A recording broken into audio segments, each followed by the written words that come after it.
Hello Capricorn, this is your astrological forecast for the month of November 2016, and hello to you Capricorn Rising and Capricorn Moon people.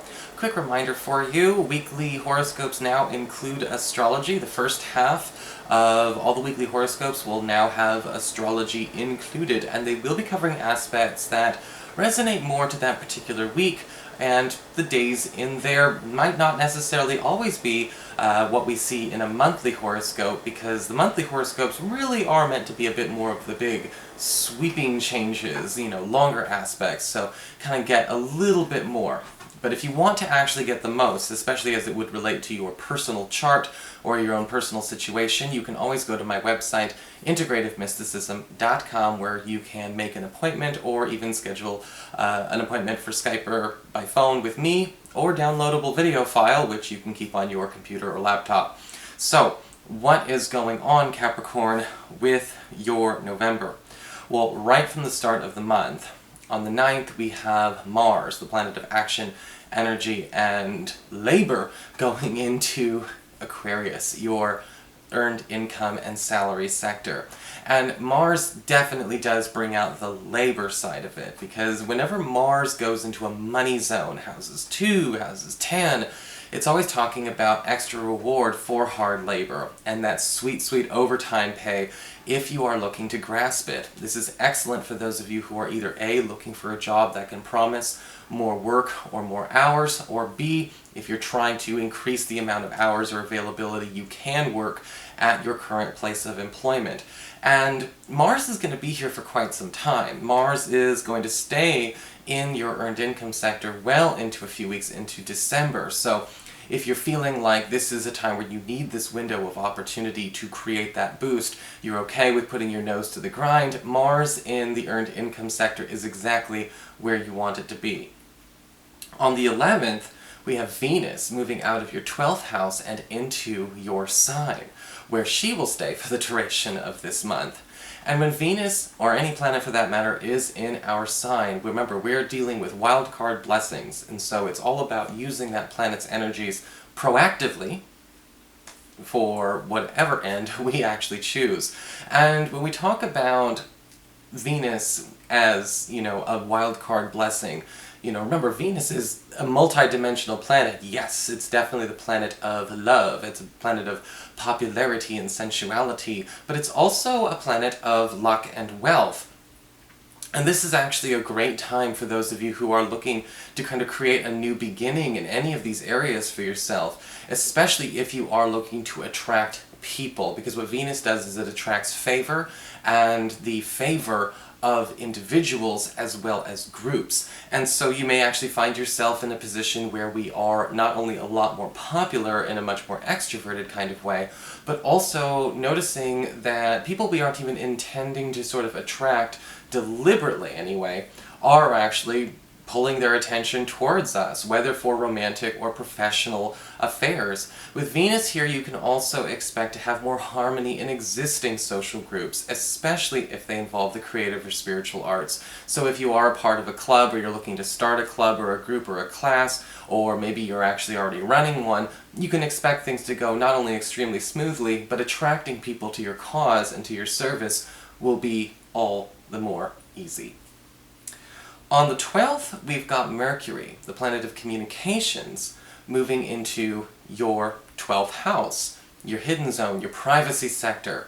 And with Mercury in your 12th house, it's very important to understand that even though we may have all this really strong extroverted energy going out there, Venus in your sign, Mars in your work sector, with Mercury in your 12th, it's going to be very important, especially from the 12th and through the rest of the month, to know when it's okay to cocoon, when it's okay to maybe make more of your personal doings, or your private life more private. It's not to say that there's anything wrong with sharing intimate, information with people, or sharing what's going on the inside with people, but especially now where everything is so public and a lot of people just kind of feel entitled to it, like everything's a gossip column, like some people turn Facebook into the National Enquirer or the Sun.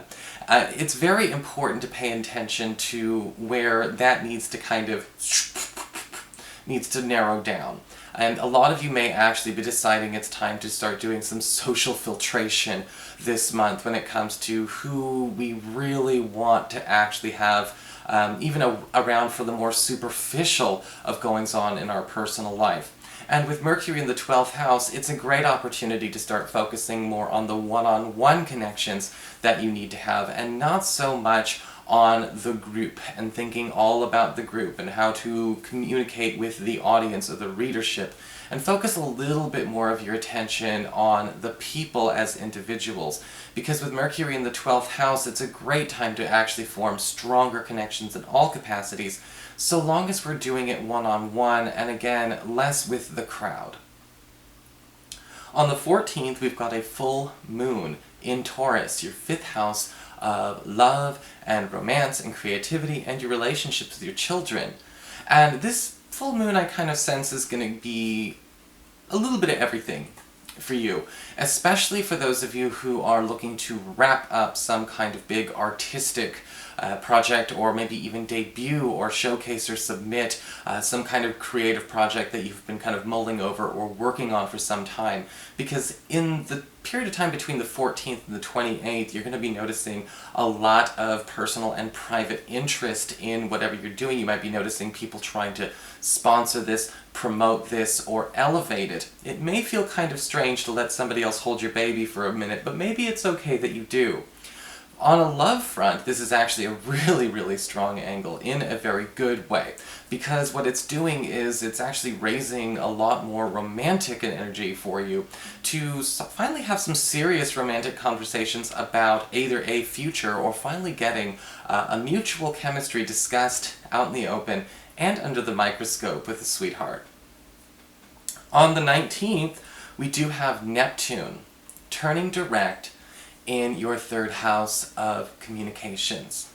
And Neptune, like all outer planets, you just have to be able to take the cognitive dissonance, the good and the challenging at the same time.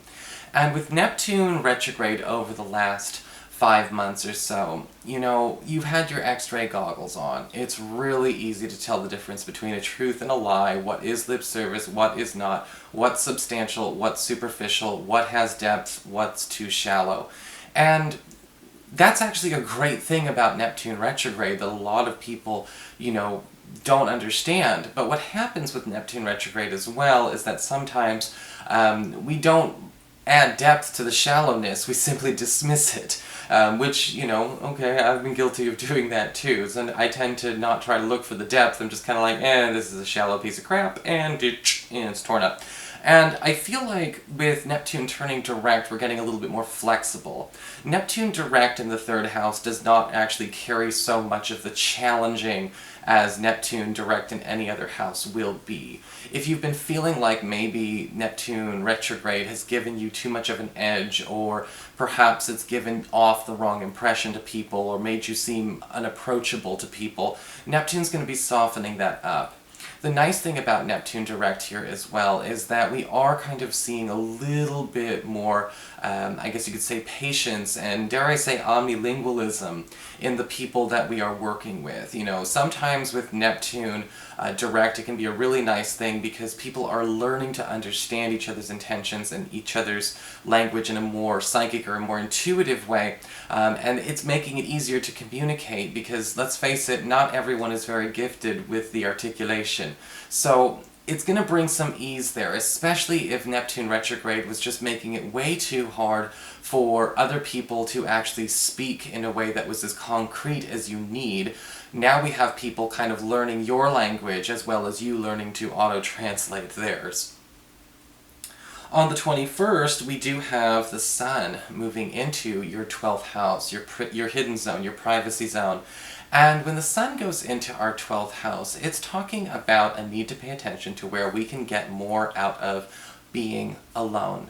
And that might sound kind of weird, but you know what? There's nothing wrong with choosing to do something on our own. Yes, we still have Venus in your sign, so people are going to want to stay involved, but with the Sun in your 12th house, it's also kind of paying attention to where more of the things that you need to kind of bring out into the light of day are still needing to be brought out into the light of day by your hands and your hands alone. So changing your image is going to be very easy during this time, but also with the sun in your 12th house, it's also a time to actually maybe revive or bring back a part of yourself or a passion that you used to have in your past. Treat yourself to something that you used to love and you used to enjoy and bring that into other people's lives. And you'll notice that that individuality will be celebrated way more so than trying to fit into any crowd. In fact, a week later, we also have a new moon in this area of your chart. And this can actually be a gorgeous opportunity for you to sort of indulge in more of a personal or private pastime that could be quite therapeutic.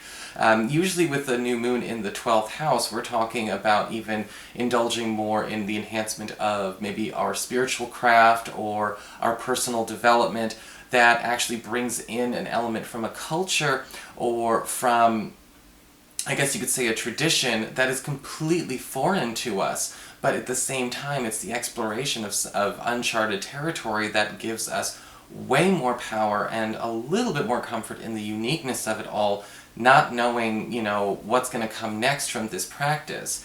Sometimes it is nice to see what's going on the other side of the ocean. What was this tradition doing? Let's get out of the boundaries of dogma and orthopraxy with this new moon, because you're actually going to find it to be quite a cathartic experience. So that is your forecast, Capricorn. I hope you enjoyed it. If you did, please like, share, and subscribe. I appreciate it. And of course, if you would like to get a session, you can always follow the links below or go to integrativemysticism.com.